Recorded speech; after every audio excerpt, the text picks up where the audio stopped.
नमस्कार। एक लंबे अंतराल के बाद स्वागत है हमारे चैनल एजुकिरण में। इसके पहले हम लोग संविधान पढ़ रहे थे और संविधान में केंद्र शासित प्रदेशों के बारे में वहां तक हम लोग अध्ययन कर चुके थे। उसी के क्रम में आज हम लोग भारतीय संविधान में एक महत्वपूर्ण टॉपिक है पंचायती राज। पंचायती राज के बारे में आज हम लोग पढ़ेंगे। ठीक है, तो ध्यान देंगे पंचायती राज का जो वर्णन है वो भाग 9A में किया गया है, 9A में किया गया है। ठीक है, ये ए बाद में जुड़ा है, इसका मतलब यही होता है कि इसको संविधान संशोधन करके संविधान में बाद में लिस्टेड किया गया यानी कि जोड़ा गया है। ठीक है, तो ध्यान देंगे पंचायतों का जो वर्णन है वो अनुच्छेद 243 में ए से ओ तक के क्लॉज में वर्णन किया गया है। ए से ओ तक के क्लॉज में वर्णन किया गया है। ठीक है, सबसे पहले पंचायतों के बारे में हम लोग समझते हैं। भारत में स्थानीय स्वशासन मतलब निचले स्तर का जो स्वशासन का जनक माना जाता है, फादर माना जाता है, वो एक गवर्नर जनरल थे लॉर्ड रिपन, उन्हीं को माना जाता है, लॉर्ड रिपन को।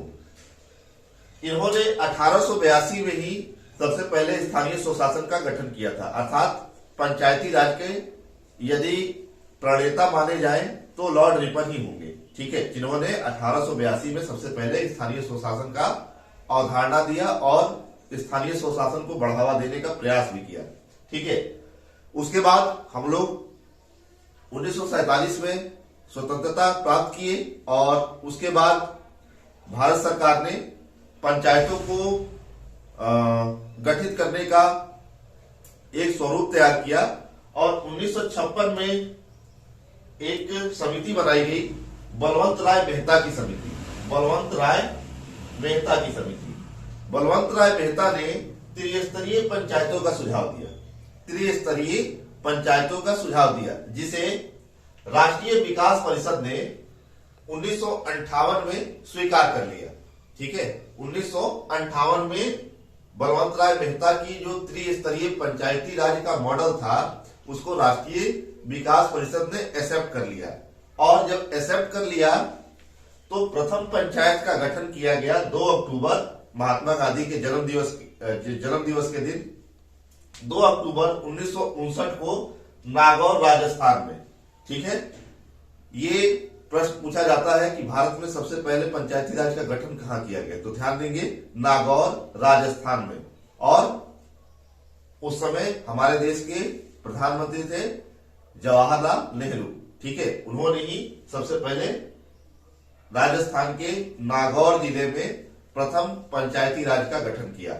उसके बाद राजस्थान के बाद आंध्र प्रदेश में गठन किया गया पंचायती राज का। ठीक है, तो ध्यान देंगे बलवंत राय मेहता समिति जो थी उसी के मॉडल को स्वीकार किया गया। ठीक है, उसके अलावा पंचायती राज के गठन के लिए कई अन्य समितियां बनाई गई थी। ठीक है, अशोक मेहता समिति 1977 में, राव समिति 1985 में, सिंघवी समिति 1987 में और पीके थुंगन समिति 1988 में। ठीक है, तो ये 4-5 समितियां जो थी इन्होंने भी पंचायती राज के कई मॉडल प्रस्तुत किए। लेकिन ध्यान देंगे अभी जो वर्तमान में हमारे यहाँ त्रिस्तरीय पंचायती राज का जो मॉडल है वो बलवंत राय मेहता का ही है। ठीक है, अब बात आती है सबसे लास्ट में देखेंगे पीके थुंगन समिति। पीके थुंगन समिति का बहुत बड़ा योगदान है। पंचायतों का गठन तो कर दिया गया 1959 में, परंतु पंचायतों को संवैधानिक दर्जा नहीं मिला था। ठीक है, और इसी संवैधानिक दर्जे के लिए पीके थुंगन समिति ने सिफारिश किया और इसी सिफारिश के आधार पर संविधान में 73वां संविधान संशोधन किया गया 1992 में। ठीक है, और साथ ही साथ 73वां संविधान संशोधन जब किया गया तो पंचायतों को संवैधानिक दर्जा दे दिया गया, संवैधानिक दर्जा दे दिया गया। ठीक है, अभी इसके आगे पढ़ेंगे नगर पालिका, तो नगर पालिकाओं को 74वें संविधान संशोधन 1992 में ही पंचायती राज का नगर पालिकाओं को संविधान में संवैधानिक दर्जा मिल गया। ठीक है, ध्यान देंगे 73वें संविधान संशोधन 1992 के तहत ही भारत में पंचायतों को संवैधानिक दर्जा मिला हुआ है। ठीक है, इसके बाद अब इसके अनुच्छेदों को पढ़ लेते हैं। अनुच्छेद यानी कि आर्टिकल, हम लोगों ने ऊपर पढ़ा कि पंचायतों का वर्णन जो है अनुच्छेद 243 ए से ओ तक का वर्णन किया गया है। ठीक है, तो ध्यान देंगे अनुच्छेद 243 ए में वर्णन किया गया है कि राज्य विधानमंडल को पंचायतों के गठन और उसके कार्य सौंपने की जिम्मेदारी दी गई है। ठीक है, यानी कि मान के चलिए किसी राज्य में नए पंचायतों का या नए पंचायती राज का गठन करना है तो ये सारे कार्यभार उस राज्य का विधानमंडल करेगा। ठीक है, वहां की सरकार करेगी, स्थानीय सरकार करेगी, यानी कि राज्य सरकार। ठीक है, ये अनुच्छेद 243 ए में बताया गया है। इसके अलावा अनुच्छेद 243 बी में स्ट्रक्चर बताया गया है, संरचना बताया गया है। तो ध्यान देंगे भारत में त्रिस्तरीय पंचायती राज है। ठीक है, त्रिस्तरीय पंचायती राज में क्या होता है, सबसे पहले निचले लेवल पर ग्राम पंचायतों में पंचायत होती है, फिर उसके आगे मंडल पंचायत होता है, मंडल अर्थात ब्लॉक पंचायत। ठीक है, ब्लॉक में भी प्रतिनिधियों का चुनाव होता है और सबसे ऊंचे स्तर पर ग्राम पंचायतों का जो सबसे हाई लेवल है वो जिला पंचायत है, वो जिला स्तर पर पंचायतों का गठन किया जाता है। तो ये त्रिस्तरीय पंचायतें और इसकी संरचना का वर्णन किया गया है अनुच्छेद 243 बी में। ठीक है, और यही त्रिस्तरीय पंचायतों का मॉडल दिया था बलवंत राय मेहता ने। ठीक, इसके बाद अनुच्छेद 243 डी में बताया गया है पंचायतों में आरक्षण। तो ध्यान देंगे पंचायतों में आरक्षण का भी प्रावधान किया गया है। ठीक है, तो आरक्षण में बात की गई है, जैसे हम लोग जानते हैं एससी और एसटी को आरक्षण मिलता है, ठीक उसी प्रकार से पंचायतों में भी एससी और एसटी को आरक्षण प्रदान किया गया है। और सबसे महत्वपूर्ण बात, वन थर्ड जो सीटें हैं पंचायतों में वो महिलाओं के लिए आरक्षित कर दिया गया है। ठीक है, यानी कि 100 में से लगभग 33 सीटें जो है उस पर महिलाएं ही चुनाव में भाग लेंगी। ठीक, तो ये अनुच्छेद 243 डी में बताया गया है। इसके बाद है अनुच्छेद 243 ई। अनुच्छेद 243 ई में ध्यान देंगे पंचायतों के कार्यकाल का वर्णन किया गया है। ठीक है, तो पंचायतों का कार्यकाल जो है वो 5 वर्ष का होता है। 5 वर्ष का कब होता है, जब उससे उसका प्रथम सत्र शुरू हो जाता है, तब से 5 वर्ष के लिए उसके कार्यकाल को काउंट किया जाता है, तत्पश्चात दोबारा चुनाव कराया जाता है। ठीक है,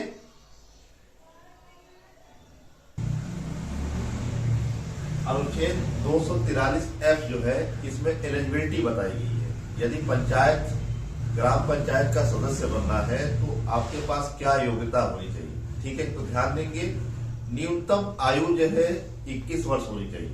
ठीक है, और साथ ही साथ विधानसभा सदस्य बनने की योग्यता रखता है। विधानसभा सदस्य की योग्यता क्या क्या होती है आप लोगों को पता होगा। सर्वप्रथम उसको स्थानीय वोटर लिस्ट में नाम होना चाहिए। ठीक है, और साथ ही साथ पागल अथवा दिवालिया ना हो। ठीक, स्वस्थ हो। तो इस प्रकार से विधानसभा सदस्य बनने की यदि योग्यता रखता हो और 21 वर्ष की न्यूनतम आयु को प्राप्त कर लिया है तो वह ग्राम पंचायत के चुनाव में भाग ले सकता है। और यह बात बताई गई है अनुच्छेद 243 एफ में। ठीक है, और अनुच्छेद 243 जी जो है इसमें बताया गया है कि पंचायतों के लिए कौन कौन से कार्य, कौन कौन से क्षेत्र निर्धारित किए गए। तो ध्यान देंगे संविधान के अनुसूची 11 में 29 विषय ऐसे हैं जो पंचायती राज के अंतर्गत आते हैं। ठीक है, 29 सब्जेक्ट पर पंचायतें अपना कार्य करती है। उसमें से कुछ महत्वपूर्ण है, ध्यान देंगे। कृषि का विस्तार, भूमि का विकास करना, पशुपालन, डेयरी, लघु उद्योग, स्मॉल इंडस्ट्री, ग्रामीण विद्युतीकरण, इलेक्ट्रीफाइड, बाजार एवं मेले, पुस्तकालय, जल प्रबंधन, वाटर मैनेजमेंट, सिंचाई, इरिगेशन। इस प्रकार से ये महत्वपूर्ण विषय है। और साथ ही साथ ऐसे 29 विषय है जो 11वीं अनुसूची में वर्णित है। इन सभी विषयों पर ग्राम पंचायतें कार्य करती है। ठीक है, अब दिया गया है अनुच्छेद 243 एच। अब मान के चलिए ग्राम पंचायतों को कार्य करना है तो उसको पैसे की आवश्यकता पड़ेगी। तो पैसों की पूर्ति के लिए अनुच्छेद 243H कहता है कि पंचायतों के लिए राज्य एक वित्त आयोग का गठन करेगा, फाइनेंस कमीशन का गठन करेगा, और उस फाइनेंस कमीशन के चेयरमैन को अर्थात अध्यक्ष को राज्यपाल नियुक्त करता है। ठीक है। इसके बाद है अनुच्छेद 243I। 243I जो है इसमें वर्णन किया गया है राज्य निर्वाचन आयोग का। ठीक है। तो ध्यान देंगे जो राज्यों में विधानसभा चुनाव होते हैं उसको केंद्रीय चुनाव आयोग कराता है। ठीक है। लेकिन पंचायती राज्य और नगर पालिकाओं के चुनाव के लिए राज्य निर्वाचन आयोग उत्तरदायी है। अर्थात राज्य में कब और कैसे चुनाव कराया जाना है पंचायतों का और नगर पालिकाओं का, यह तय करता है राज्य निर्वाचन आयोग। ठीक है। राज्य निर्वाचन आयोग का कार्य ही यही होता है, नगर पालिकाओं का और साथ ही साथ पंचायतों का चुनाव को संपन्न कराना। और इस बात की चर्चा की गई है अनुच्छेद 243I में। ग्राम पंचायतों के बारे में आई तक ही महत्वपूर्ण है। ठीक है। वैसे ग्राम पंचायतों का जो वर्णन है वो ए से ओ तक किया गया था। ठीक है। ए से ओ तक 243 ए से ओ तक, जिसमें हम लोगों ने 243 आई तक पढ़ा। ठीक है। इतना ही महत्वपूर्ण है। इसके आगे हम लोग पढ़ेंगे नगर पालिकाओं के बारे में। ठीक है। तो नगर पालिकाओं का जो वर्णन है ध्यान देंगे अनुच्छेद 243 पी से लेकर जेड जी तक। ये प्रश्न भी पूछा जाता है कहां से कहां तक वर्णन किया गया है। ठीक है। हिंदी में देखेंगे तो 243 त से या छ तक। कैसे? अभी हम लोगों ने पढ़ा कि ग्राम पंचायत जो है ए ओ 243 ए से ओ तक है। ओ के बाद क्या आता है? पी। तो पी से नगर पालिकाएं प्रारंभ हो जाती है और ये पी जो है जेड जी यानी कि यह 6 तक वर्णित किया गया है नगर पालिकाओं के बारे में। ठीक है। तो सबसे पहले ध्यान देंगे नगर पालिकाओं में 2 ही अनुच्छेद पढ़ने हैं आपको जो महत्वपूर्ण है। तो 243 पी में जो है वो संरचना दी गई है। संरचना तो ध्यान देंगे जिस प्रकार से ग्राम पंचायतें त्रिस्तरीय थी, लेकिन यहां पर नगर पालिकाएं जो है वो 3 प्रकार की होती है। कैसे? सबसे पहले नगर पंचायत। नगर पंचायतों का गठन वहां किया जाता है जो ऐसे गांव है जो नगरों के रूप में परिवर्तित हो रहे हैं, सुविधाएं बढ़ रही है। ठीक है। और विकास हो रहा है, अब वो गांव से नगर की ओर परिवर्तित हो रहे हैं। तो ऐसे गांव में जो नगर की ओर परिवर्तित हो रहे हैं उसमें नगर पंचायतों का गठन कर दिया गया है। ठीक है। इसके बाद आता है नगर परिषद। नगर परिषद जो है वो छोटे शहरों के लिए स्थापित किया गया है। छोटे शहरों के लिए स्थापित किया गया है। और नगर निगम आप लोगों को पता होगा, नगर निगम जो है वो बड़े शहरों के लिए है, अर्थात महानगरों के लिए है जहां की आबादी 10 लाख की हो। ठीक है। तो इस प्रकार से नगर पालिकाएं जो है 3 प्रकार की है। फिर से देखेंगे, सबसे पहले नगर पंचायत। नगर पंचायत वहां होता है जो गांव नगरों की ओर परिवर्तित हो रहे हैं, सुख सुविधाएं बढ़ रही है, तो वहां पर नगर पंचायत का गठन किया गया है। नगर परिषद छोटे शहरों के लिए और नगर निगम मेट्रोपॉलिटन सिटी के लिए जहां पर 10 लाख की आबादी हो। ठीक है। अब दिया है 243W। 243W में नगर पालिकाओं के कार्य क्या क्या होंगे। ठीक है। तो ध्यान देंगे हम लोगों ने अभी पढ़ा कि 11वीं अनुसूची जो थी वो ग्राम पंचायतों से जुड़ी थी और 12वीं अनुसूची जो बनाई गई है वो नगर पालिकाओं के लिए बनाई गई है। और इस 12वीं अनुसूची में 18 विषय वर्णित किए गए हैं जिस पर नगर पालिकाएं कार्य करेगी। ठीक है। नगर पालिकाएं कार्य करेगी। तो उसमें से कुछ महत्वपूर्ण विषय है जिसका कार्यान्वयन नगर पालिकाओं के द्वारा किया जाता है, जैसे कि नगरीय योजना। ठीक है। प्लान कैसे करना है, लोक स्वास्थ्य, हेल्थ से संबंधित, सड़क एवं पुल, रोड एंड ब्रिज, पार्क, खेल के मैदान, जन्म मृत्यु पंजीकरण।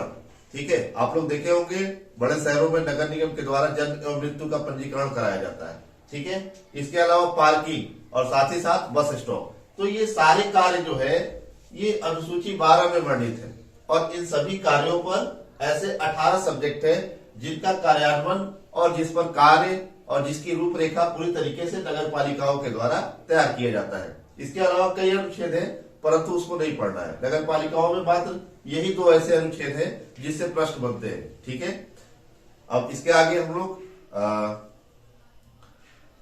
अन्य अनुच्छेदों के बारे में पढ़ेंगे।